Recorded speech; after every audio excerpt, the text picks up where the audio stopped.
मैं अपना परिचय दूं। Myself Mukesh Kothari. मुकेश कोठारी मेरा नाम है। भीलवाड़ा राजस्थान का मैं रहने वाला हूं।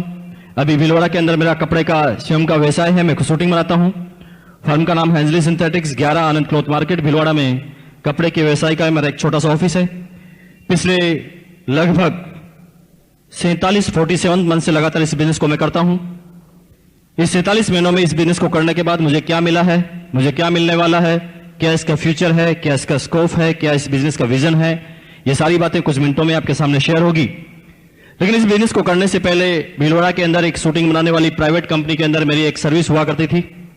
उस सर्विस को ठीक इस बिजनेस के चालू करने के ठीक 8 साल पहले मैंने ज्वाइन किया था। जब मैंने बीकॉम फाइनल का एग्जाम दिया था, परिवार की आर्थिक स्थिति अच्छी नहीं थी और मुझे परिवार वालों की तरफ से ऑर्डर मिला कि हम आपको ज्यादा नहीं पढ़ा पाएंगे, अगर आपको पढ़ना है तो थोड़ा पार्ट टाइम वर्क कीजिए, अपनी इनकम चालू कीजिए और अपनी पढ़ाई को जारी रखिए। एक लड़का जिसने बड़े बड़े सपने बनाए, एक ही दम में चकनाचूर हुए और वही दुनिया की दौड़ में मुझे भागना पड़ा। भीलवाड़ा के अंदर मैंने नौकरी तलाश की, बड़ी अप्रोच नहीं थी, नौकरी नहीं मिली, लेकिन एक जान पहचान से मुझे एक सर्विस मिली। लेकिन मुझे वहां पर एक एहसान की वजह से रखा गया। जब मैं अपना बायोडाटा देने गया तो मुझसे कुछ भी नहीं पूछा गया, क्योंकि उससे पहले मेरे एक फ्रेंड का, मेरे एक दोस्त थे, उनके पिताजी का फोन उस कंपनी में जा चुका था और उन्होंने कहा जी ऐसा है कि बायोडाटा तो बाद में देखते रहेंगे, कल से आप कंपनी में आ जाइए। तो निश्चित रूप से मैंने वो कंपनी ज्वाइन कर ली, क्योंकि मेरे पास इसके अलावा कोई अल्टरनेट नहीं था। उस सर्विस को मैंने ज्वाइन किया, 1 महीने तक लगातार काम किया। 7 तारीख सैलरी डे आया। 7 तारीख को मेरे हाथ में एक सैलरी पकड़ा गई, उसकी अमाउंट थी 750 रुपए, 750 रुपीज ओनली। लेकिन मुझे अच्छी तरह पता है कि मेरे साथ उसी कंपनी में उसी दिन एक चपरासी ने भी ज्वाइन किया था और उसका जो सैलरी रखा गया था 1500 रुपए, 1500, मुझे दे गए 750। मुझे समझ में नहीं आ रहा था कि ये क्या हो रहा है। क्या मैं इस काबिल भी नहीं हूं? क्या इस ऑफिस में चपरासी मेरे से ज्यादा अहमियत रखता है? क्या मैं जरूरतमंद नहीं हूं? 50 तरह के क्वेश्चन मेरे दिमाग में आए। लेकिन आप लोगों के लिए मैसेज क्या है? आप लोगों के लिए मैसेज यह है कि कोई फर्क नहीं पड़ता, 1% भी मायने ये नहीं रखता कि आपकी शुरुआत कहां से है। 0.1% भी ये मायने नहीं रखता कि आपकी शुरुआत कहां से है। मायने तो ये रखता है कि आप कहां तक जाने वाले हैं। क्योंकि आप में से किसी भी आदमी ने कभी भी ये सुना नहीं होगा कि एक प्रधानमंत्री पैदा हो गया, एक मुख्यमंत्री पैदा हो गया, एक इंजीनियर पैदा हो गया, एक डॉक्टर पैदा हो गया, एक चार्टर्ड अकाउंटेंट पैदा हो गया। आप में से किसी भी आदमी ने ये नहीं सुना होगा। लेकिन आप में से हर आदमी ने ये सुना होगा कि एक प्रधानमंत्री मर गया, एक इंजीनियर मर गया, एक डॉक्टर मर गया, एक चार्टर्ड मर गया। कहने का मतलब क्या है? सब शुरुआत करते हैं जीरो से, लेकिन वो कहां तक अपनी एक जिंदगी में कर पाते हैं, ये रिमार्केबल होता है। और यकीन मानिए, मैंने उस सर्विस को किया, कुछ महीने का पेशेंस रखा, परफॉर्मेंस सामने आई। 8 साल तक लगातार उस प्राइवेट कंपनी में मैंने काम किया, हर साल कुछ इंक्रीमेंट लगते गए। लेकिन 8 साल के बाद उस कंपनी में एक इतिहास बना, एक घटना हुई कि एक 27 साल का लड़का उस पूरी कंपनी का डिप्टी मार्केटिंग मैनेजर बना। 80 आदमी का स्टाफ मेरे साथ काम किया करता था और आश्चर्य की बात यह थी कि उन 80 के 80 आदमियों से मेरी जो एज थी, मेरी जो उम्र थी, सबसे छोटी थी। 13,000 रुपए ग्रोस इनकम मेरी आने लगी। कंपनी की तरफ से गाड़ी भी मिला, कंपनी की तरफ से मकान भी मिला। लेकिन जिस तरह से आम हर सेमिनार में जिस बात को मैं दोहराता हूं, आज फिर दोहराऊंगा कि आदमी को जब ये छोटी छोटी सफलताएं मिलती है तो आदमी के अंदर एक बीमारी जन्म लेती है। उस बीमारी का नाम है परफेक्शन इज पैरालिसिस। अगर दुनिया का कोई भी आदमी, अगर दुनिया की किसी भी प्रोग्रेसिव स्टेज पर अगर कभी ये सपने में भी सोचता है कि मैं परफेक्ट हो चुका हूं, मैं सब कुछ जान चुका हूं, मुझे सब कुछ आता है, मैं सब जानता हूं, तो यकीन मानना दोस्तों, उसी समय उसे लकवा लग चुका है। जिंदगी में अब वो कोई बड़ा काम नहीं कर पाएगा, क्योंकि वो कहता जी मुझे सब कुछ आता है। मेरी बात से सहमत है? सहमत है जी? मुझे सब कुछ आता है ऐसा बोलते ही समझ जाइए कि आज से हमारी प्रोग्रेस खत्म। क्योंकि जब हम सीखना छोड़ देंगे तो हमारी प्रोग्रेस कैसे होगी? एक विद्वान ने कहा था कि एक आदमी अपने एक जीवन में सब कुछ नहीं सीख सकता। मरते समय भी बहुत सारे अनुभव उसके सामने आएंगे और ये अनुभव की जो प्रक्रिया है, ये लगातार जीवन के अंतिम समय तक चलती रहेगी। लेकिन कभी भी हम अपने आप को कहें जी हम तो MBA हैं, MBA, एक तो होता है जी मास्टर ऑफ बिजनेस एडमिनिस्ट्रेशन, जिसकी बड़ी वक़्त है जी हिंदुस्तान में। मैं उस MBA की बात नहीं कर रहा हूं। मेरी MBA की फुल फॉर्म है मुझे बहुत आता है, MBA। मुझे बहुत आता है, तो जिसको बहुत आता है उसे कुछ नहीं आता, यकीन मानिए उसने अब इस दुनिया में सारी प्रोग्रेस को खत्म कर दिया है। तो जब मेरी इनकम थोड़ी बढ़ी, मेरी थोड़ी प्रोग्रेस बढ़ी, 27 साल की एज में सफलताएं मिली, मैं अब सबसे जो कंपैरिजन करता था वो इनकम से करता था, एजुकेशन से करता था। मैं सबसे पहले कहता था मेरे फादर को कि यार आप इतने साल तक सर्विस करते हैं, आपकी पेंशन क्या है? मैं अपने भाइयों से कहता था भैया तुम्हारी सैलरी क्या है? 9,000, तुम 35 साल के हो।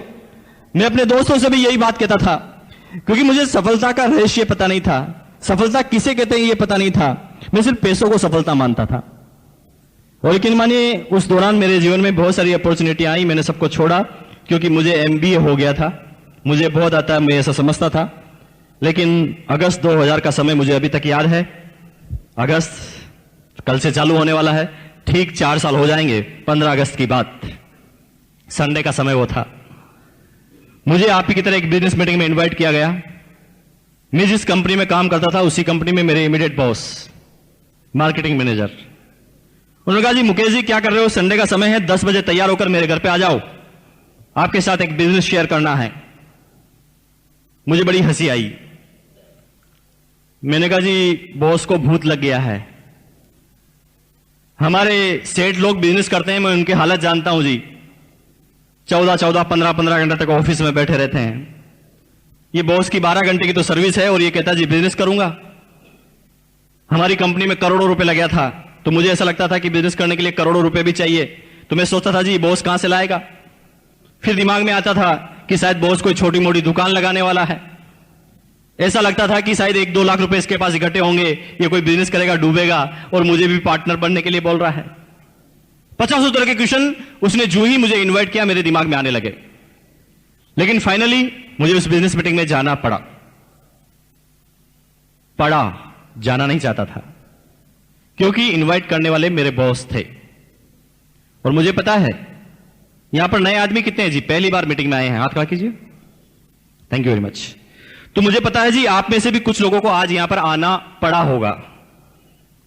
आना नहीं चाहते थे। कुछ लोग तो इसलिए आ गए होंगे कि यार ये नाराज नहीं हो जाए, कुछ लोग इसलिए आ जाएंगे कि यार इनको मना कैसे करें, कुछ लोग इसलिए भी आ गए होंगे बार बार कहता आरसीएम करो आरसीएम करो, आज इसका फाइनली पिंड छुड़ा कर आते हैं। इसके बिजनेस को देखेंगे, समझेंगे और उसमें कमी ढूंढेंगे और इसी को बता देंगे ताकि ये भी नहीं करेगा, ये भी छोड़ देगा और अपन को परेशान नहीं करेगा। तो अलग अलग तरह का उद्देश्य सबका होगा, क्योंकि आप ही की तरह मैं भी पहली बार बिजनेस मीटिंग में आया था, मेरा सेम उद्देश्य था। बिजनेस मीटिंग में पहुंचा, एक प्लान मुझे बताया गया था। यकीन मानिए आज के 4 साल पहले की बात मैं कर रहा हूं। मेरे सामने मल्टी लेवल मार्केटिंग का एक प्लान रखा गया। मेरी जिंदगी में मैंने पहले कभी मल्टी लेवल मार्केटिंग का नाम ही नहीं सुना। मैं तो बिजनेस करने का एक ही तरह का समझता था कि कंपनी माल बनाती है, बीच में कुछ आदमी होते हैं, वो माल कंज्यूमर तक पहुंचाते हैं, सबका इससे गुजारा चलता है, ये बिजनेस का मतलब समझता था। लेकिन मुझे एक जोरदार बात बताई गई कि पहले बिजनेस करने का तरीका ये था कि कंपनी माल बनाएगी, कंज्यूमर खरीदेगा, बीच में हो गए एजेंट, डिस्ट्रीब्यूटर, होलसेलर, रिटेलर, इन सबके ऊपर होगी पब्लिसिटी, एडवर्टाइजमेंट। कंपनी 50-55 रुपए प्रॉफिट जोड़ने के बाद आइटम यहां से निकालेगी, इन सब में मार्जिन जाते जाते जाते जाते यह आइटम जब यहां तक आएगा यह हो जाएगा ₹100 का। मेरा बिजनेस करने का, बिजनेस समझने का मतलब सिर्फ इतना सा था। लेकिन मुझे बताया गया था कि बिजनेस करने का एक नया तरीका आया है। अब क्या होगा कि आपको जो तरीका बताया गया जाएगा उसके अंदर इन सारे आदमियों को यहां से हटा दिया जाएगा। अब कंपनी माल बनाएगी, सीधा दे देगी कंज्यूमर को। दिमाग खराब हो गया।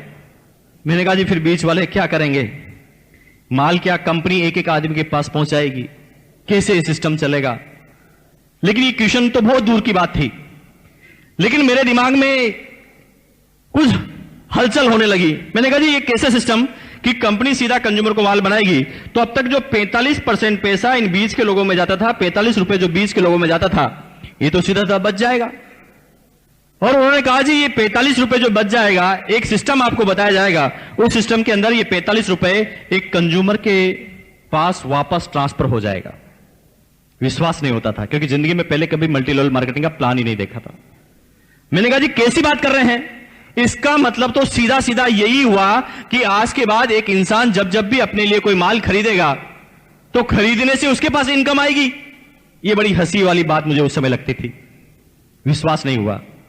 लेकिन बात आगे बढ़ी, एक प्लान शो हुआ, कुछ कैलकुलेशन मुझे बताई गई ये तो लग रहा था कि इनकम ऐसे आ सकती है, ऐसे आएगी, लेकिन प्रैक्टिकल नहीं लग रहा था कुछ भी।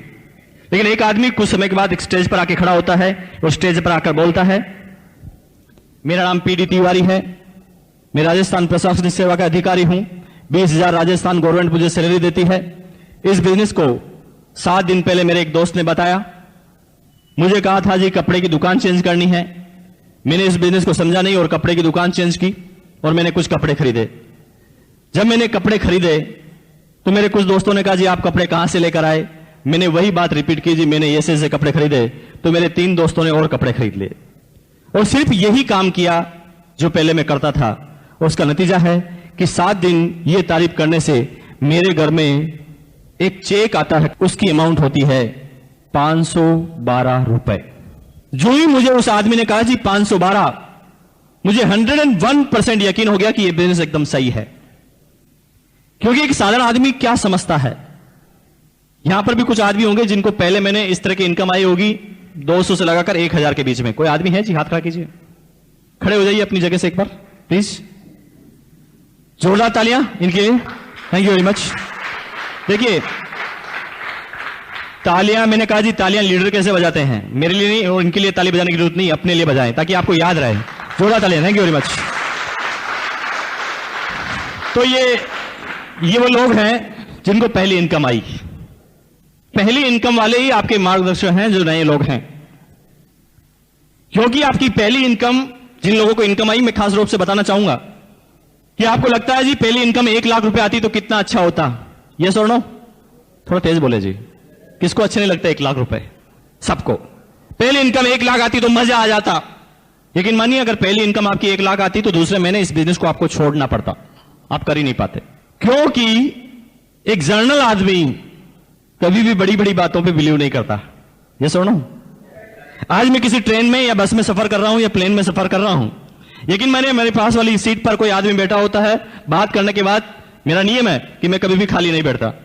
कोई भी सामने है, मैं प्रयास करता हूं कि उससे बात चालू हो जाए और मुझे प्लान बताना चालू करता हूं।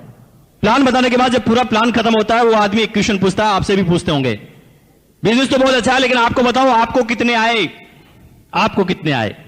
यकीन मानिए मुझे अभी भी अपनी बातों को गोलमोल करना पड़ता है, क्योंकि पता है कि एक नया प्रोस्पेक्ट जो अभी इस बिजनेस को समझा भी नहीं है, अगर मैं उसे अपनी बड़ी इनकम बताऊंगा तो मेरी पास वाली सीट से उठ के चले जाएगा, दूसरी सीट पे बैठ जाएगा। वो कहा जी बड़ा फंसाने वाला होगा।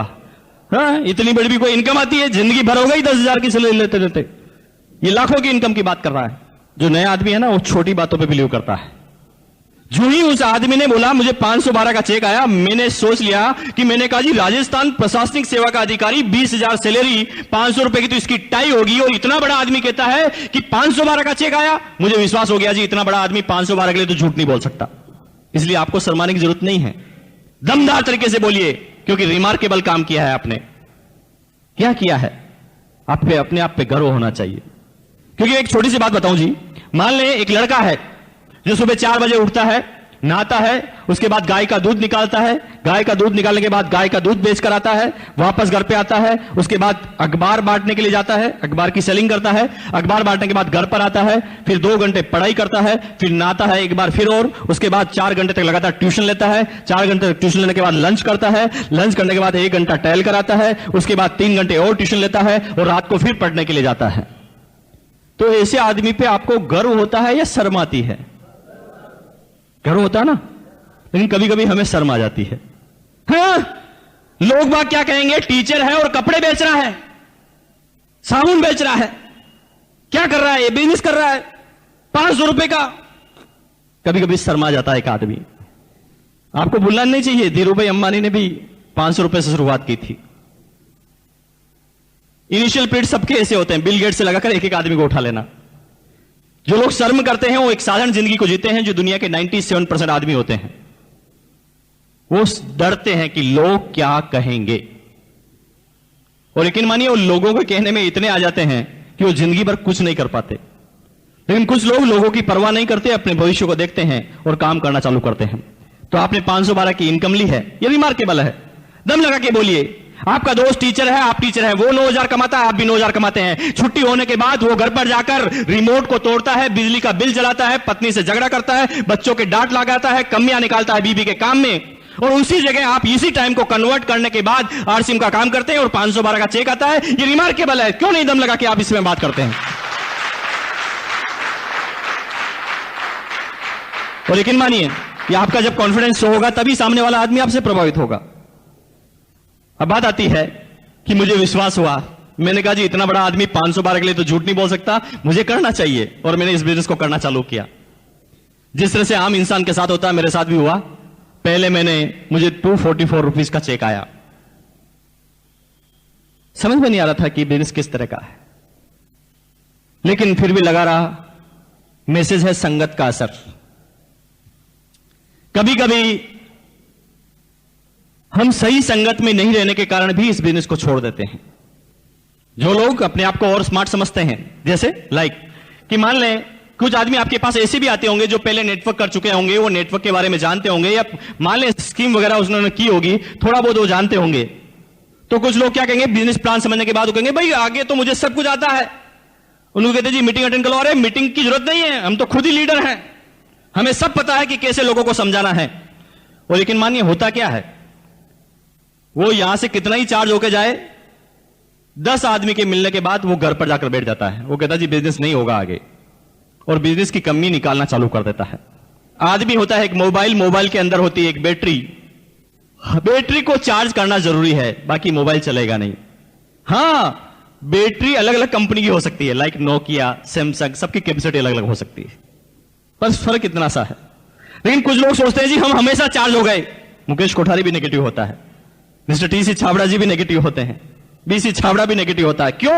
ये आदमी का स्वभाव है। मान लें आप 10 आदमी लगातार आपको ना ना ना ना ना ना करेंगे, तो आप क्यों नहीं डिस्चार्ज होंगे? अपने आप एक बड़े आदमी भी डिस्चार्ज होने लग जाएगा।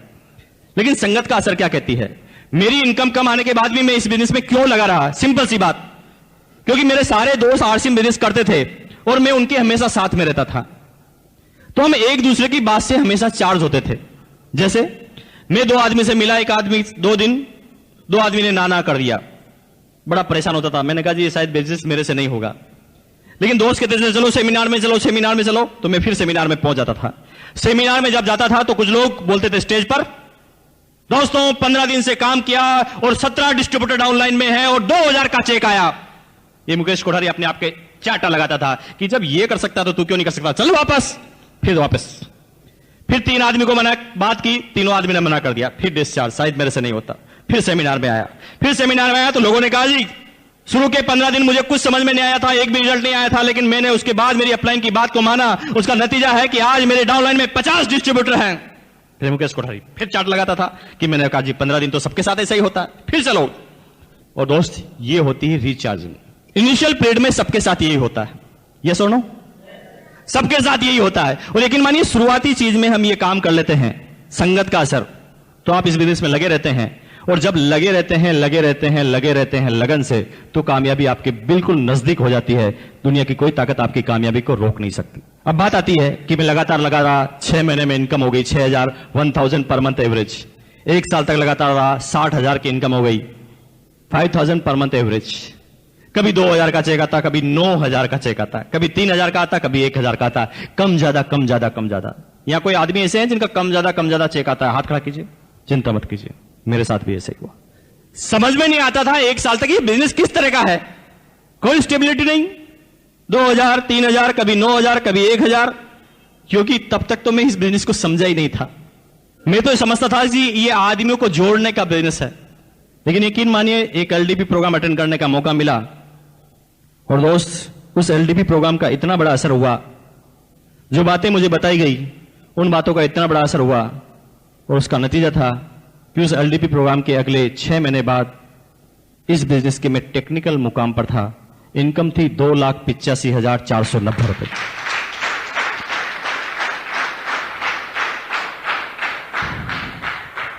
तो वही बात है कि इंजन तो मैं पहले भी था, लेकिन रोड पर चला रहा था अपने इंजन को, दौड़ नहीं रहा था। जो ही मैं सिस्टम में आया, इंजन दौड़ने लगा। सब लोगों ने जिन्होंने भी इनकम प्राप्त की है, उन्होंने सबसे पहला जो काम किया है, आपको क्या लगता है जी, क्या काम किया उन्होंने? सबसे पहले उन्होंने कोई नया काम नहीं किया, उन्होंने जो काम वो पहले करते थे वही काम किया, लेकिन सिर्फ काम की दिशाओं को चेंज किया। जैसे पहले एक लाला की दुकान से प्रोडक्ट खरीदते थे, अब वहां से उसका मुंह चेंज किया, क्योंकि अब तक जो कपड़े हम पहनते थे, अब तक जो प्रोडक्ट हम परचेज करते थे, इससे इनकम जाती थी किसी दूसरी माधुरी दीक्षित को।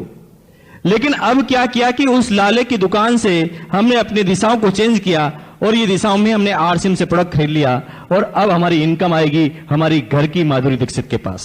और सिंपल सा नतीजा क्या है कि आज कंपनी के जो प्रोडक्ट आ गए हैं, इतने ढेर सारे प्रोडक्ट आ गए हैं कि कोई आदमी आरसीएम बिजनेस में कलकत्ता में चाय पीता है और चाय पीने के बाद कलकत्ता में बोलता है वाह मजा आ गया, जो ही उसे चाय में मजा आता है मेरी जेब में 100 का नोट आ जाता है। फर्क इतना सा। और यही वह बिजनेस है कि अब तक ये पैसा अमिताभ बच्चन, शाहरुख खान, वर्ल्ड के हिंदुस्तान के कुछ चंद लोग ले जाते थे, जिनका हिंदुस्तान की 90% इकोनॉमिक पर प्रभाव होता था, कि हिंदुस्तान का 90% जो पैसा है वो हिंदुस्तान के 10% आदमियों के पास है। लाइक मिस्टर धीरूभाई अंबानी, टाटा, बिरला, बांगड़, बजाज, सिंघानिया, ये सारे लोग के पास जो टोटल कैपिटल है हिंदुस्तान की 90%, और बाकी जितने भी लोग हैं वो 10% कैपिटल के लिए काम कर रहे हैं और संख्या है 90%, जिसके अंदर सब आ गए जी, आईएएस अफसर, आरएएस अफसर, चोरी चकारी लूटपाट सब आ गए जी।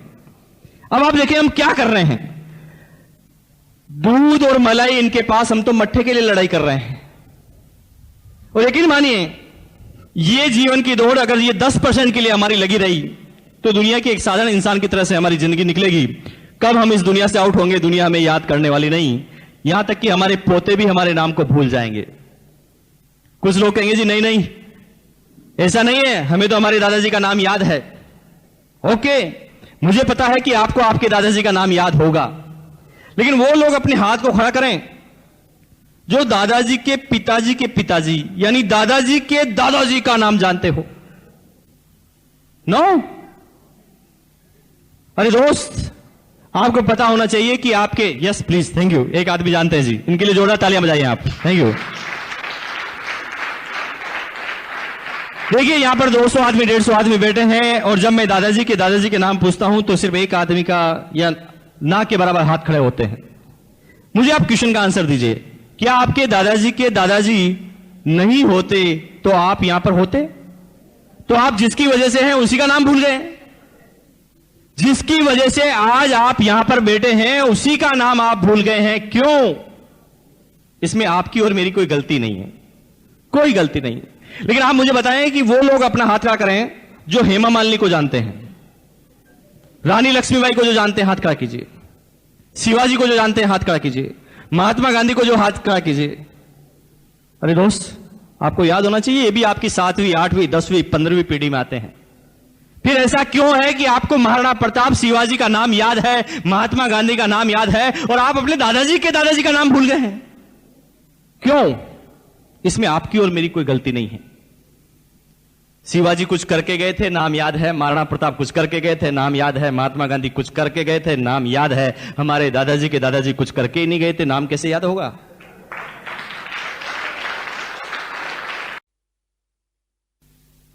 तो हम किस चीज के लिए लड़ाई कर रहे हैं? अगर हमें इस बिजनेस में इनकम के रूप में नाम कमाना है तो हमें काम करना पड़ेगा इस 90% के लिए। अगर कुछ आदमी समझ रहे हैं कि मैं सर्विस करके करोड़पति और मेरे सारे सपने पूरे कर लूंगा, तो इसकी बहुत बड़ी गलतफहमी है, ऐसा कभी नहीं होने वाला। तो सिंपल वे में बिजनेस कि अपनी दुकान चेंज करने से घर में इनकम आई। लेकिन बात आती है कि हम इसी बिजनेस को क्यों करें? जब डायरेक्ट सेलिंग मेथड करना है तो हमारे पास बहुत सारे बिजनेस है, सिर्फ आरसीएम बिजनेस ही क्यों? तो मैं बात करता हूं जो हर सेमिनार में बोलता हूं, आरसीएम हमें इसलिए करना चाहिए क्योंकि जो आरसीएम बिजनेस के पास है वो दुनिया में किसी के भी पास नहीं है। क्योंकि आरसीएम के नाम आप देखते हैं कि फुल फॉर्म है RCM, right concept marketing, marketing का राइट कॉन्सेप्ट, मार्केटिंग करने का एकदम सही तरीका। लेकिन इसको मेरे अगर नजरिए से देखा जाए तो आरसीएम बिजनेस हमें इसलिए करना चाहिए क्योंकि आरसीएम बिजनेस ना सिर्फ हिंदुस्तान की बल्कि पूरे वर्ल्ड की, पूरी दुनिया की सिर्फ एकमात्र ऐसी कंपनी है जो हिंदुस्तान में काम करती है Indian rate, Indian culture, Indian mentality के अनुसार। Indian rate, Indian culture, Indian mentality के अनुसार। अब बात आती है व्हाट इज इंडियन मेंटेलिटी, क्या है इंडियन मेंटेलिटी, क्या है इंडियन रेट, क्या है इंडियन कल्चर। ये सब बातें आप जानते हैं, लेकिन मैं इंडियन रेट्स की बात करता हूं। आप देखें कि मान लें एक सर्वे करें, 10 आदमी का यहां से उठाएं और एक सर्वे करें, या बाहर किसी को 10 आदमी को अपन पकड़ें और उनको सर्वे करें कि आप रोज नहाते हैं, तो मुंबई में सारे लोग बोलेंगे यस। यस, कितने आदमी नहाते हैं? हाथ खड़ा कीजिए। आप कहेंगे जी अजीब और गरीब क्वेश्चन मत पूछिए। मैं ये बात इसलिए कर रहा हूं जी, आप सुन रहे हैं ना मेरी बात, यू गॉट मी। तो बात कर रहे हैं कि हम किसी से पूछे जी कितने आदमी नहाते हैं, निश्चित रूप से कितने परसेंट का जवाब आएगा जी यस में? 100%। ओके जी, हम नहाते हैं। हाँ, बात अलग है कि 5 दिन में नहाते हैं, 7 दिन में नहाते हैं, लेकिन नहाते जरूर हैं। ऑब्वियसली मुंबई के आदमी तो रोज नहाते होंगे, एक दिन में 2 बार नहाते होंगे, मैं आपकी बात नहीं कर रहा हूं। लेकिन अगर बात करें तो हम नहाते हैं जी। अब उनसे एक क्वेश्चन पूछिए कि भैया आप नहाते तो हैं, बहुत अच्छी बात करते हैं, लेकिन आप बताइए कि आप घर में जब नहाते होंगे तो एक बाथ सोप का, एक नहाने के साबुन का इस्तेमाल करते होंगे, कितने परसेंट का जवाब आएगा यस में? ओके यस, बाथ सोप का इस्तेमाल करते हैं। तो उनसे एक क्वेश्चन कीजिए कि आपके घर में जो बाथ सोप इस्तेमाल होता है, आप सोचकर बताइए, बिना ब्रांड नाम बताए, ब्रांड का नाम मत बताइए, और सोच के बताइए कि आपके घर में जो साबुन इस्तेमाल होता है वो कितने रुपए का होता है। यकीन मानिए मुंबई में 100% रिजल्ट, और ऑल ओवर इंडिया की बात देखे जाए तो 70% आदमी एक ही तरह का जवाब देंगे। कैसा? कि हम हमारे घर में जो नहाने का साबुन इस्तेमाल करते हैं उसकी रेट होती है ₹7 से लगाकर ₹12 या 13 रुपीज, 13 रुपए तक। मेरी सर्विस से कोई असहमत हो तो बोलिए। कोई असहमत है जी? थोड़ा तेज बोलिए। 70% आदमी बोलेंगे कि हम जिस नहाने के साबुन का इस्तेमाल करते हैं उसकी रेट होती है 7 से लगाकर 13 रुपए के बीच में। निरमा से कहानी चालू होती है, लाइफ बॉय से होती हुई लक्स पे जाकर अटक जाती है। यस और नो? लेकिन आप 10% आदमी को पाएंगे जो कहेंगे कि 13 रुपए से हम ऊपर का प्रोडक्ट इस्तेमाल करते हैं, लाइक डो, पियर्स, मोती सिंड्रल, कुछ भी। लेकिन 20% आदमी बोलेंगे कि हम जिस नहाने के साबुन का इस्तेमाल करते हैं वो 7 से नीचे होता है, या हम नहाने का साबुन इस्तेमाल ही नहीं करते। इंडियन रेट जो अगर ली जाए तो इंडिया के 70% आदमी अगर साबुन की रेट को जो लाइक करते हैं उसकी रेट होती है 7 से 13, जो उसकी पॉकेट की साइज होती है। लेकिन आपको आश्चर्य होगा, डायरेक्ट सेलिंग मेथड की आपने बहुत सारी कंपनियों का नाम सुना होगा। यस और नो? कितने आदमियों ने आरसीएम बिजनेस से पहले किसी मल्टी लेवल मार्केटिंग का नाम सुना है? हाथ खड़ा कीजिए। Thank you very much. Maximum आदमियों ने सुना है। तो आप मुझे सोच के बताइए, पूरी दुनिया में मल्टी लेवल मार्केटिंग की बात करें, पूरी दुनिया में, तो आपको आश्चर्य होगा कोई कंपनी इसके अंदर नहीं आती। क्यों? क्योंकि बेसिकली मल्टी लेवल मार्केटिंग को लोगों ने इमोशनल ब्लैकमेलिंग का सिस्टम बनाया है। दुनिया की हर कंपनी आपको बोलती है जी आपको पैसा कमाना है, गाड़ी, बंगले, नौकर, चाकर सब कुछ चाहिए ना, तो हमारे बिजनेस में आके जुड़ जाओ। प्रोडक्ट की बात नहीं करते। लेकिन बात आती है 7 से 13 के बीच में, इसमें कोई प्रोडक्ट दुनिया की कोई कंपनी नहीं लेकर आई। क्यों? ये बात आपको आगे मिलेगी। लेकिन बात आती है कि कंपनी किस कल्चर में है और किस मेंटलिटी में है। अभी आपने बहुत सारे लोगों ने हाथ खड़ा किया कि दुनिया में बहुत सारी मल्टी लेवल मार्केटिंग आई जिसका नाम आपने सुना है। अब तक जो भी मल्टी लेवल मार्केटिंग का नाम आपने सुना है, आप थोड़ा सोचें कि उनका आधार स्तंभ क्या था, वो क्या प्रोडक्ट लेकर आए थे, उनकी सोच क्या थी, और कितने आदमी उसमें कामयाब हुए, वो हिंदुस्तान के कितने % आदमियों के लिए था। तो आपको आश्चर्य होगा मल्टी लेवल मार्केटिंग में किस तरह के प्रोडक्ट आए हैं। कुछ लोग लेकर आते हैं मेडिसिन कैप्सूल, है जी। कुछ लोग आते हैं पेट्रोल की गोली, कुछ लोग लेके आते हैं इंटरनेट की वेबसाइट, कुछ लोग लेके आते हैं 250 रुपए की moisturiser cream, like so and so, इसी तरह के प्रोडक्ट आते हैं। ये सुनो, एक एक मल्टी लेवल के बारे में आप सुन लें। कुछ समय पहले एक प्रोडक्ट कंपनी लेकर आई, वो कहते जी हमारा प्रोडक्ट है मेडिसिन कैप्सूल। ये कैप्सूल बड़ा जोरदार है जी, मैजिक कैप्सूल। इससे क्या कि हिंदुस्तान का कोई आदमी अगर मोटा है तो खाते ही पतला हो जाएगा, और अगर पतला है और मोटा होना चाहता है तो खाएगा तो मोटा हो जाएगा। रेट है इस कैप्सूल की ₹100 पर पीस। तो आप मुझे बताइए, हिंदुस्तान के किसी आदमी को पतला होने के लिए कैप्सूल खाने की जरूरत ही क्या है? कैप्सूल को हाथ में पकड़ा तो देख देख के पतला हो जाएगा। 100 रुपए जेब में होते ही नहीं हिंदुस्तान के आदमी को। तो मान लिया कैप्सूल बहुत अच्छा है, बहुत अच्छी क्वालिटी का है, लेकिन आप में से कोई ऐसे आदमी है जो कैप्सूल की कॉस्टिंग के बारे में कुछ जानते हैं? कैप्सूल की कॉस्टिंग कैसे निकाली जाती है? क्योंकि आपको आश्चर्य होगा कि उसी फॉर्मूले का कैप्सूल मार्केट में 1, 2, 3, 4, 5, 6, 7, 8, 9, 10 आप जितने रुपए में चाहो उतने में मिलता है। आप समझ ही नहीं पाएंगे कि कैप्सूल की रेट को कैसे निकाला जाता है। अरे उसके अंदर दुनिया की सबसे महंगी चीजों को भी डाला जाए ना तो 100 रुपए रेट नहीं आ सकती, लेकिन किस तरह से कॉस्टिंग को निकाला जाता है आप समझ नहीं पाएंगे।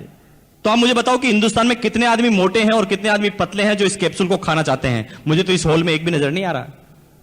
कितने % आदमी हिंदुस्तान के उस प्रोडक्ट को यूज करेंगे? कुछ नहीं। लोगों के सपने पूरे करने के लिए उन्हें कुछ भी दिया जाएगा। एक कंपनी आती है, वो कहती है इंटरनेट की वेबसाइट लेकर आए हैं, 7,000 रुपए देने पड़ेंगे और वेबसाइट आपको देंगे बदले में। तो आप मुझे बताइए वेबसाइट की कॉस्टिंग आप कैसे निकालेंगे? कितने आदमी है जो वेबसाइट की कॉस्टिंग निकाल देंगे? अरे आदमी की बनाई गई चीज है वो, उसकी कॉस्टिंग कैसे निकाली जा सकती है? नो, वो तो जिसके काम की है उसके लिए लाखों की है, जिसके लिए काम की नहीं है जीरो की है। यस और नो? एक कंपनी आती मॉइस्चराइजर क्रीम लेकर, वो कहती जी हमारी जो क्रीम बनाई है मॉइस्चराइजर क्रीम, ये 250 रुपए की 100 ग्राम है, 100 ग्राम, बहुत अच्छी क्रीम है। हम कहते जी दूसरी क्रीम तो बड़ी सस्ती आती है, आपकी इतनी महंगी क्यों? तो दुनिया की सारी कंपनियों का एक ही जवाब, हमारी क्रीम बहुत अच्छी है, इसके अंदर बहुत सारे विटामिन डाले हैं, like vitamin A, B, C, D, E, F, G, H, I, J, K, L, M सब डाले हैं, और ये कंसेंट्रेट है, बहुत जोरदार है। इस तरह के फॉर्मूले कभी दुनिया में नहीं बने। मान लिया कि क्रीम बहुत अच्छी है, मैंने भी मान लिया, आपने भी मान लिया, लेकिन कोई सज्जन ऐसा है कि क्रीम को हाथ में लेकर सूंघकर लगाकर बता सकता है कि ये कितने रुपए किलो की है? कोई बता सकता है जी? क्रीम की कॉस्टिंग आपके बस की बात नहीं निकालना, क्योंकि विटामिन ई की क्रीम मार्केट में 10, 15, 20, 30, 40, 50, 60, 70, 80, 90, 100 जितने में चाहिए उतने में मिलती है। आप पता नहीं कर पाएंगे कि वास्तव में क्रीम की रेट होनी क्या चाहिए। लेकिन मान लिया कि ये सब रेटें सही है, लेकिन आप देखिए कि हिंदुस्तान के कितने % आदमी क्रीम लगाते हैं, कितने % आदमी वेबसाइट इस्तेमाल करते हैं, कितने % आदमी मेडिसिन का यूज करते हैं, और कितने % आदमी अदर आइटम का या मान लो पेट्रोल की गोली का यूज करते हैं। आप सोचिए, दुनिया की तमाम कंपनियां अभी तक ऐसी आई है जो कुछ सर्टेन % लोगों को ग्राहक बनाने के लिए आई है, जिनका काम पैसा बटोरना हो, बस, इससे ज्यादा कुछ भी नहीं। लोगों के सपनों से खिलवाड़ करना, इससे ज्यादा कुछ भी नहीं। लेकिन वर्ल्ड में 3 चीजें ऐसी है, और आमतौर पर हिंदुस्तान में, जिसकी कॉस्टिंग एक आम इंसान कभी भी निकाल सकता है, कभी भी। वो हमारे नाम से निकलता है, R for roti, C for कपड़ा, M फॉर मकान। रोटी, कपड़ा और मकान। तो आप बताइए, कोई आदमी, कोई कंपनी आपको कहे जी हम नेटवर्क में लेके आए हैं गेहूं जो रोज आप खाते हैं, रोज गेहूं खाओ और आपकी इनकम बनेगी। गेहूं बहुत अच्छी तैयारी से बनाए गए हैं और गेहूं की रेट हमारी नेटवर्क में है 100 रुपए किलो। आपको हजम हो जाएगी? आपको गुस्सा आएगा तो आप कहेंगे इधर आना, इधर आना, एक मिलाकर मारेंगे। उल्लू बनाता है जिंदगी भर वही खाते खाते रोटी को 10 रुपए किलो गेहूं। 1 सेकंड में कॉस्टिंग निकाल दी। यस और नो? इसलिए आपको पता होना चाहिए, गेहूं को लेकर दुनिया की कोई कंपनी नेटवर्क में नहीं आई है, कहीं पोल नहीं खुल जाए। सब जानते हैं गेहूं के बारे में। तो एक कंपनी आती है, वो कहते हैं जी हम मुंबई में वाशी के अंदर, या मान लें नेरुल के अंदर, या मान लें और आगे आप चले जाएं जी खारघर के अंदर, एक रूम हॉल किचन का एक फ्लैट देंगे जो 600 स्क्वायर फीट का होगा, और रेट होगी 5 करोड़। हजम हो जाएगी आपको? आगे उल्लू मत बनाओ यार, मुंबई में पैदा हुए यही मर जाएंगे। एक एक एरिया की रेट के बारे में हमें पता है। एक इंजीनियर आएगा, बता देगा कितना चूना लगा है, कितनी मिट्टी लगी है, और यहां की प्रेजेंट वैल्यू क्या है, आपका मार्जिन क्या है, रेट आ जाएगी 5, 7, 8 लाख रुपए। यस और नो? निकाल देना कॉस्टिंग एक ही सेकंड में। इसलिए दुनिया की कोई कंपनी मकान को लेके आई नहीं, कॉस्टिंग आपने निकाल दे, कहीं सारी पोल नहीं खुल जाए। या कितने से आदमी हैं जो आरसीएम के डिस्ट्रीब्यूटर नहीं है, पहली बार आए हैं? हाथ खड़ा कीजिए। यस, वेरी गुड, धन्यवाद। देखिए, आपने ये शर्ट पहन रखा है, बहुत अच्छी, आपने शर्ट पहन रखा है, इसके बारे में आप क्या मुझे कन्विंस कर सकते हैं कि ये 1000 रुपए की है? कर सकते हैं। मैंने आपको शर्ट को देखा और मैं बता सकता हूं कि यह शर्ट होगी 200 से 300 रुपए के बीच में, ये सुनो, निकाल देना कॉस्टिंग। एक हिंदुस्तान का आम इंसान, क्योंकि कपड़ा रोज पहनता है, बचपन से पहनता आया है, अगर कोई विचित्र तरह का कपड़ा नहीं है, कोई विशेष तरह का या कोई नई टेक्नोलॉजी का कपड़ा नहीं है, अगर वो साधारण सा कपड़ा है, तो हिंदुस्तान का एक आदमी कपड़े को देखकर भी कॉस्टिंग निकाल सकता है 150 रुपए कम ज्यादा, क्योंकि लाला का मार्जिन भी कम ज्यादा होता है। किसी लेडी से पूछ लेना कि ये साड़ी कितने की, वो कहेगी ये शिफॉन होगी 300 रुपए की। ये सुनो, यहां पे काफी लेडीज है जी, देख कर हम आसपास की रेट को निकाल देते हैं। यानी कपड़े की रेट भी अगर वो विशेष तरह का कपड़ा नहीं है तो हम आसपास की रेट को निकाल देते हैं। इसलिए आपको आश्चर्य होगा कि दुनिया की कोई भी कंपनी फैब्रिक को लेकर डायरेक्ट सेलिंग मेथड में अभी तक नहीं आई। This is the first company in the world, RCM business. ये दुनिया की पहली ऐसी कंपनी है आरसीएम बिजनेस जो कपड़े को लेकर नेटवर्क में आई है। लेकिन बात सिर्फ कपड़े की नहीं है। 20 अक्टूबर से कंपनी, 20 अक्टूबर 2001 से कंपनी एफएमसीजी में भी आई है। लेकिन एफएमसीजी में जब आई है तो भी इन्होंने इंडियन रेट, इंडियन कल्चर और इंडियन मेंटलिटी का बहुत अच्छी तरह से ध्यान रखा है। कंपनी ने, मैं एक साबुन की बात कर रहा था जिसकी एवरेज 7 से 13 के बीच में आती है। कंपनी ने एक प्रोडक्ट निकाला था, आप सब जानते हैं उसके बारे में, 100 gram 100% pure veg vitamin E and vacuum pack 70% TFM total fatty material. इतने कंटेंट्स का एक भी प्रोडक्ट मार्केट से आप परचेज करें, आपको आश्चर्य होगा, एक भी प्रोडक्ट आपको 12-13 रुपए से कम का नहीं मिलने वाला। लेकिन आरसीएम बिजनेस ने डायरेक्ट सेलिंग मेथड के सिद्धांतों को मानते हुए, Indian rate, Indian culture, Indian mentality का ध्यान रखते हुए वही प्रोडक्ट लाके दिए मात्र 8 रुपए 50 पैसे के अंदर। अब मुझे एक बात बताएं, आपने मल्टी लेवल के इतिहास में हिंदुस्तान नहीं, दुनिया की अभी तक किसी भी कंपनी का नाम सुना है जो इस कंटेंट्स का कोई भी प्रोडक्ट मार्केट में मात्र 8.5 रुपए में लेके आई हो? अगर दुनिया में किसी के पास भी इस चीज का कोई जवाब हो तो आप मुझे बताएं। नो, किसी आदमी के पास, दुनिया की किसी कंपनी के पास कोई जवाब नहीं। लेकिन वो 8.5 रुपए के साबुन पर मुझे आश्चर्य नहीं होता, बिल्कुल भी नहीं, 1% भी नहीं होता। क्योंकि अगर डायरेक्ट सेलिंग मेथड के सही सिद्धांतों का पालन किया जाए तो 8.5 की दी जा सकती है। लेकिन बात 8.5 की नहीं है, बात यह है कि जब इस बिजनेस प्लान का स्टडी करते हैं तो एडवर्ड साहब ने बताया जी 8.5 के होने के बाद भी इसके बिजनेस वॉल्यूम का 41% वापस हमारे पास आता है। क्या दुनिया की किसी कंपनी के पास इसका कोई जवाब है? एक आम इंसान जो पहले 12 रुपए का प्रोडक्ट इस्तेमाल करता था, उसकी बजाय अब 8.5 में करे और उसके करने के बाद भी उसके पास इनकम आए। अरे दुनिया की किसी कंपनी के पास इसका कोई जवाब हो तो आप मुझे बताएं। 20 रुपए किलो का वॉशिंग पाउडर, 10 रुपए का टूथब्रश, 32 रुपए का 200 ग्राम हर्बल टूथपेस्ट, 30 रुपए का, 36 रुपए का कॉटन बनियान। एक एक प्रोडक्ट की तुलना करें, 100 रुपीज केजी और 130 रुपए किलो चाय। कितने आदमी जिन्होंने चाय पी के देखा, हाथ खड़ा कीजिए। एक शब्द में बोले जी चाय कैसी लगी आपको? सीधी तुलना कीजिए ब्रुक बॉन्ड और रेड लेबल से, सीधी 180, 190, 200, 210 रुपए किलो।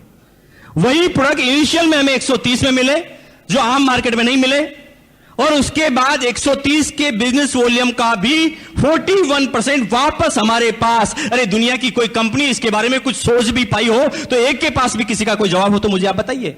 दुनिया में कोई जवाब नहीं। क्या है इंडियन मेंटलिटी, क्या है इंडियन कल्चर? अभी तक दुनिया की हर कंपनी ने अपने रेट को छुपाने के लिए कल्चर को चेंज किया है।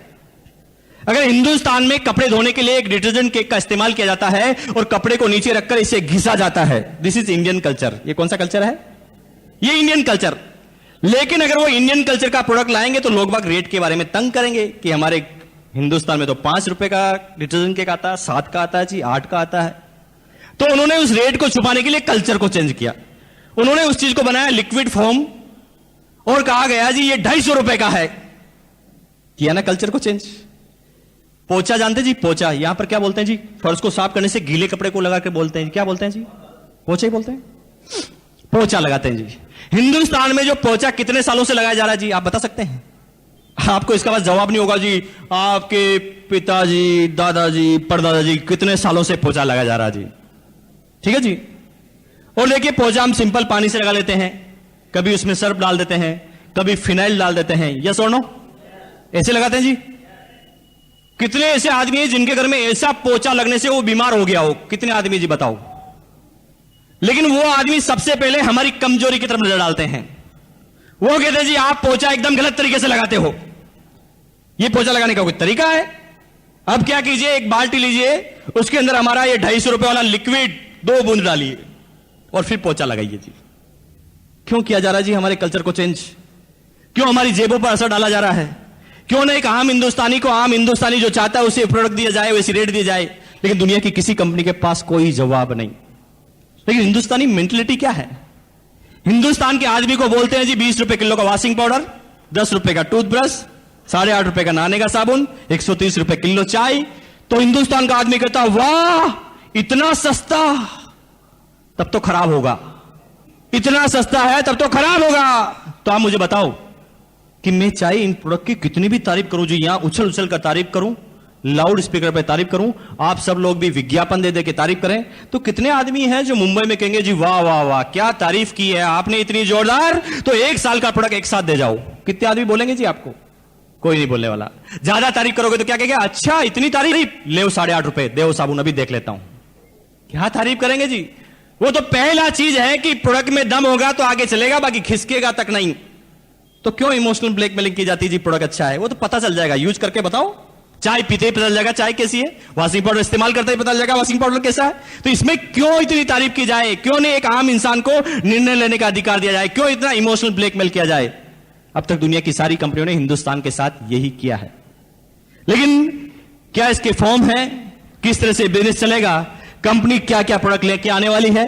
ये सारी बातें आपके सामने पता चलेगी। कंपनी 19 अगस्त दिल्ली के ताल कटोरा इंडोर स्टेडियम, अब तक आरसीएम बिजनेस का सबसे बड़ा फंक्शन, 35,000 आदमियों की पब्लिक उस फंक्शन में मौजूद होगी। मुंबई से सैकड़ों आदमी वहां पर मौजूद होंगे। काफी लोगों की तैयारी भी होगी। कितने आदमियों ने तैयारी कर ली जी? उसके बारे में हाथ खड़ा करेंगे। यस, काफी लोगों ने तैयारी भी कर ली है और काफी लोग तैयारी की तरफ अग्रसर हैं। और यकीन मानिए वो 19 अगस्त का फंक्शन, वहां आपको पता चलेगा कि कंपनी क्या करने वाली है। कंपनी में जब इस बिजनेस को मैंने ज्वाइन किया था तो एक 8 पेंट पीस की किट हुआ करती थी। और यकीन मानिए जब वो 8 पेंट पीस की किट लेकर मैं घर पे आया तो मेरी पत्नी ने सबसे पहले मुझे बोला, जी कोई कपड़े की दुकान लगा ली है आपने, क्या करने जा रहे हैं? जब भी किसी के पास जाते थे तो लोग बाग उल्टे सीधे क्वेश्चन करते थे, लेकिन बात कंसेप्ट की थी भैया। एक प्रोडक्ट से चालू हुआ, आज कंपनी के पास 106 प्रोडक्ट हैं, 106। और कंपनी अगले ही महीने एक साथ वर्ल्ड के इतिहास में पहली बार 10 नए प्रोडक्ट एक साथ लेकर आने वाली है, जिसे दुनिया की कोई कंपनी लेकर नहीं आएगी। क्या होगा दिसंबर तक? क्या होगा दिसंबर तक? सुबह आप गुड मॉर्निंग बोलेंगे तो आरसीएम बिजनेस के साथ, और गुड नाइट बोलेंगे तो आरसीएम बिजनेस के साथ। और कंपनी ने एक एक कल्चर का ध्यान रखा है। यह पता है कि हिंदुस्तान में लोअर ग्रेड के भी आदमी हैं और अपर ग्रेड के आदमी भी है, मीडियम ग्रेड के आदमी भी है। और आप एक एक प्रोडक्ट के बारे में पता कर लें। कंपनी का अगर 8.5 का प्रोडक्ट है नहाने का साबुन, तो 18 रुपए का भी है। डिटर्जेंट 5 रुपए का है तो 8 रुपए का भी है और 12 रुपए का भी है। वॉशिंग पाउडर अगर 20 रुपए का है तो 30 रुपए का भी है और 70 रुपए का भी है। एक एक कल्चर के बारे में 1480 की किट है तो 2970 की किट है। दुनिया की कौन सी कंपनी ने ऐसा करके बताया जी? बताइए आप। नो। लेकिन कंपनी दिसंबर तक क्या प्रोडक्ट लेके आने वाली है, दुनिया की कोई कंपनी सोच नहीं सकती। गुड मॉर्निंग बोलेंगे तो आरसीएम बिजनेस के साथ, और गुड नाइट बोलेंगे तो आरसीएम बिजनेस के साथ। सुबह आप टॉयलेट में जाएंगे, टॉयलेट क्लीनर आरसीएम बिजनेस का, उसके बाद पेस्ट करेंगे, पेस्ट आरसीएम बिजनेस का, ब्रश लगाएंगे, ब्रश आरसीएम बिजनेस का, नहाने के लिए जाएंगे, नहाने का साबुन आरसीएम बिजनेस का, शैम्पू इस्तेमाल करेंगे, शैम्पू आरसीएम बिजनेस का, अंडरगारमेंट्स पहनेंगे आरसीएम बिजनेस का, टॉवल लगाएंगे तो आरसीएम बिजनेस का, कपड़े पहनेंगे तो आरसीएम बिजनेस का, टाई लगाएंगे तो आरसीएम बिजनेस का, चाय पिएंगे तो आरसीएम बिजनेस का, भगवान के सामने अगरबत्ती लगाएंगे तो आरसीएम बिजनेस का, पत्नी की तरफ देखेंगे साड़ी आरसीएम बिजनेस की, पति की तरफ देखेंगे साड़ी आरसीएम बिजनेस की, हेयर लगाएंगे तो आरसीएम बिजनेस का, क्रीम लगाएंगे तो आरसीएम बिजनेस का, शेविंग क्रीम करेंगे तो आरसीएम बिजनेस का, उसके बाद बच्चों की तरफ देखेंगे तो कपड़े आरसीएम बिजनेस के, अगर आप जींस पहनते हैं तो आरसीएम बिजनेस की, उसके बाद आपके घर में मच्छर बोध है तो मस्कीटो मेट भी आरसीएम बिजनेस की। और कंपनी इनमें से मैक्सिमम प्रोडक्ट मैंने लॉन्च करने जा रही है। और अभी आरसीएम टाइम्स में आपने पढ़ा होगा जो नया आ गया है, कंपनी ये 4 प्रोडक्ट नए लॉन्च कर चुकी है, जिसके बारे में अगली सेमिनार में पिछली बार बोला, और ये 10 दिन के अंदर आपके पास डिलीवरी मिलेगी। ये लिखा है जी new RCM product, herbal RCM shampoo 150 ml, MRP 35 rupees only. Herbal shampoo compare कर लेना मार्केट में जाके। हर्बल शैम्पू 150 ml का 35 रुपए, जूनियर आरसीएम टूथब्रश अभी तक देखिए बड़ों लोगों के टूथब्रश थे लेकिन बच्चों के नहीं थे, तो बच्चे कहते होंगे जी आरसीएम के हमारे कब आएंगे, तो बच्चों का ध्यान रखा हुआ गया है। और आरसीएम बिजनेस जो एमआरपी मात्र 10 रुपए रखी गई है, हर्बल आरसीएम ऑयल, सिर में डालने का जो ऑयल है वो आरसीएम बिजनेस का आगे है, वो भी हर्बल है और ₹28 ओनली। और इसका जो फॉर्म है 150 ml, चिकमेट की शर्ट, न्यू लुक की शर्ट, इसमें बहुत सारे प्रोडक्ट और आ रहे हैं।